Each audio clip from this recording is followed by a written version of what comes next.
প্রেমের এমন ভয়াবহ ও নির্মম পরিণতি আগে কখনো দেখেছে কি সিলেটবাসী?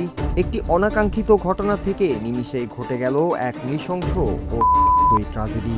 নগরীর রায়নগরের মিতালি ১১১ নম্বর বাসায় প্রকাশ্যে একই পরিবারের দুজন সহ তিনজনকে হত্যা করার চাঞ্চল্যকর ঘটনায় থমকে গেছে গোটা সিলেট।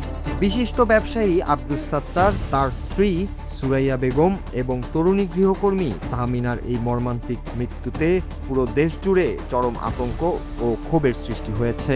চাকুটা কই কই রাখছো? করতে পাইছো?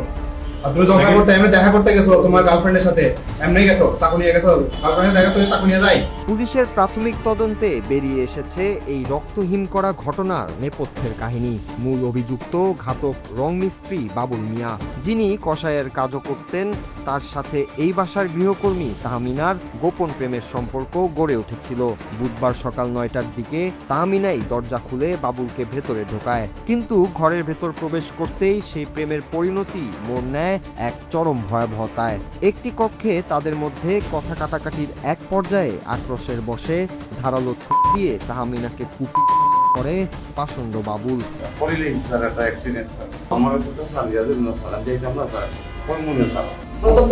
ওই মেয়েটাকে মারছি স্যার, এরপরে পরে ওই চাচিরে মারছি, পরে চাচি চাচারে মারছি।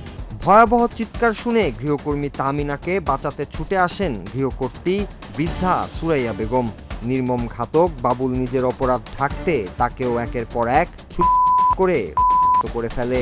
আর্তনাদ শুনে যখন ৯০ বছরের প্রবীণ গৃহকর্তা আব্দুস সাত্তার এগিয়ে আসেন, তাকেও ছন্নছাড়াদের মতো করে এই রূপধারী ঘাতক।